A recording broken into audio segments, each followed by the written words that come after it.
So ayan, gagawa naman tayo ng DIY electronics project gamit yung apat na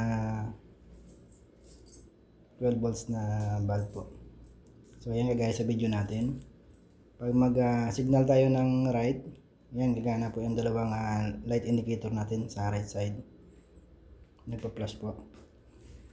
Tapos pag i-off natin, mag-off din po. At saka pag nag-signal tayo sa left side, iilaw naman po yung indicator natin sa left side na bulb. So ayan, umpisahan natin. So ito yung gagamitin natin ng mga parts. Mayroon tayong dito nga 12 volts DC na relay. Tapos meron tayo dito nga two-way switch para sa selector natin mamaya. Selector natin sa left and right signal natin. Two-way switch po yan. Nagyan ko na ng wire yung paa niya. Tapos meron tayong 1000 microfarad 16 volts na kapasitor.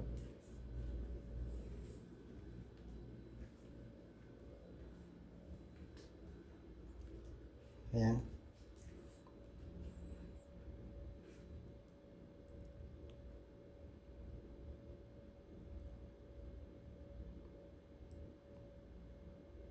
Tapos meron tayo dito 100 ohms na resistor, 1/4 watt po yung gamit ko.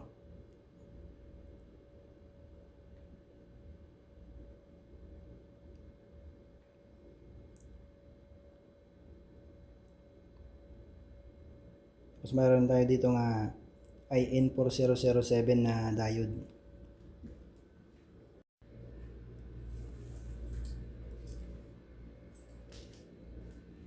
So ayan, ito yung apat na peraso natin na 12 volts na bulb.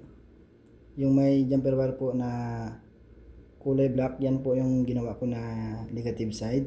At saka yung may jumper wire po na kulay red naman, yan naman po yung positive side natin na 12 volts. Yung bulb pala na ginamit natin, wala pong walang polarity, pero yung supply natin may polarity, kaya yung kabilang paa natin na bulb, yan po yung pinagsama-sama ko, ginawa kong negative.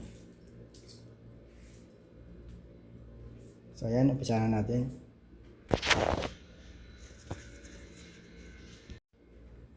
So yan po yung 12 volts na relay natin, naka 5 pin po.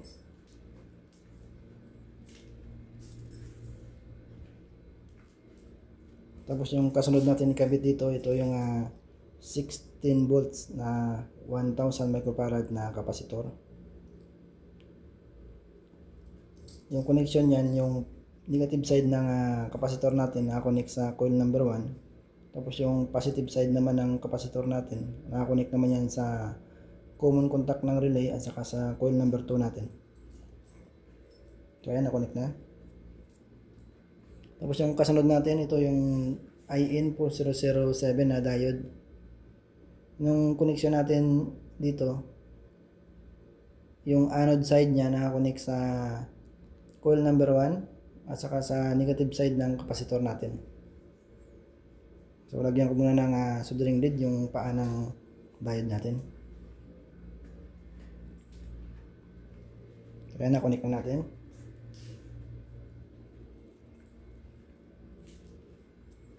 Tapos isunod na natin ito yung resistor natin na 100 ohms na 1/4 watt na resistor natin. Yung connection naman ng resistor natin, yung kabilang paa ng resistor natin, nakakonect yan sa normally open na contact ng relay.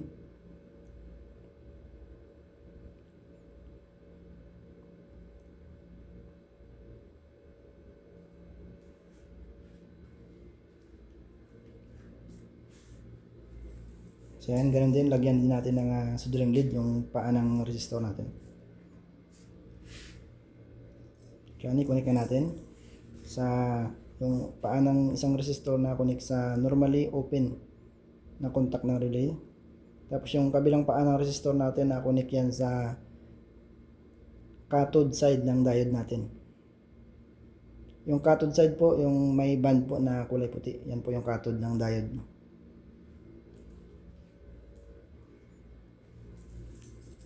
Yung walang band naman, yan po yung anode side ng diode.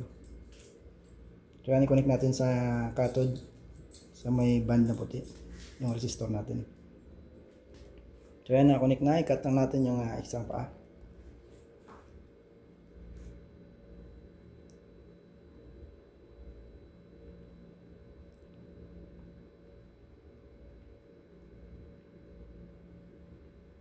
Yan ang connection natin.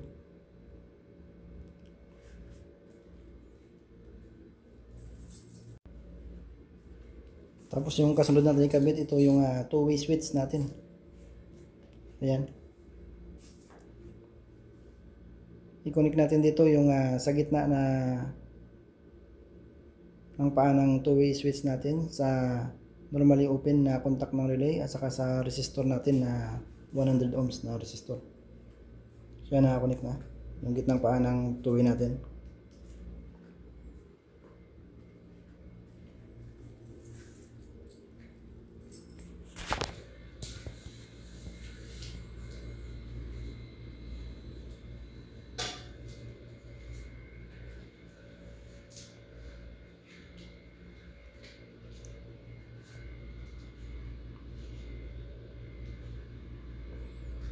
Tapos yung kasunod natin, ito na yung 12 volts na 4 na piraso na bulb natin. Ito yung indicator light natin, yung mag-signal sa left at saka sa right natin.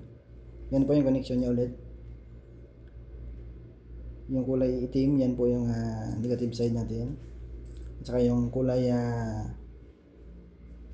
red naman, yan po yung positive side natin.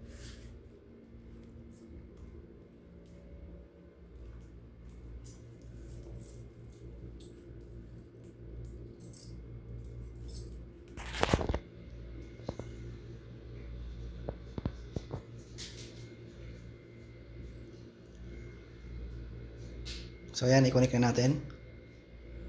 Ito yung unang i-connect natin, yung right side na indicator natin. Yung right side indicator natin na positive, i-connect natin sa unang contact ng two-way switch natin. Tapos sunod na natin yung left indicator natin na positive 12 volts.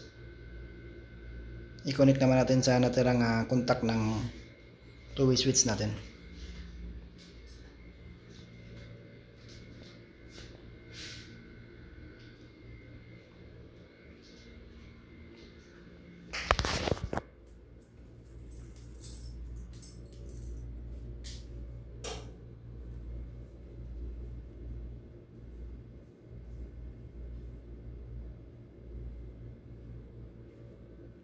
So ayan, na-connect na natin.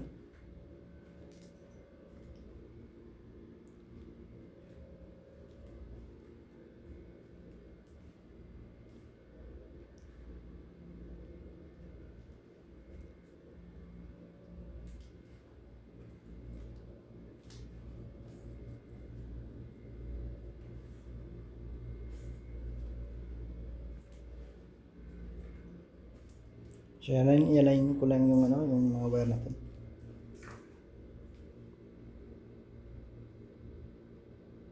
Tapos yung kasunod natin ikabit dito yung jumper wire natin sa input side na 12 volts, positive 12 volts.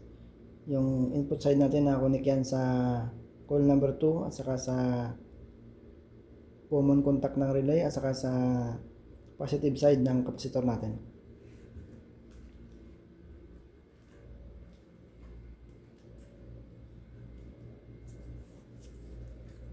So yan, naka-complete na natin yung circuit natin, ready to testing na lang, no?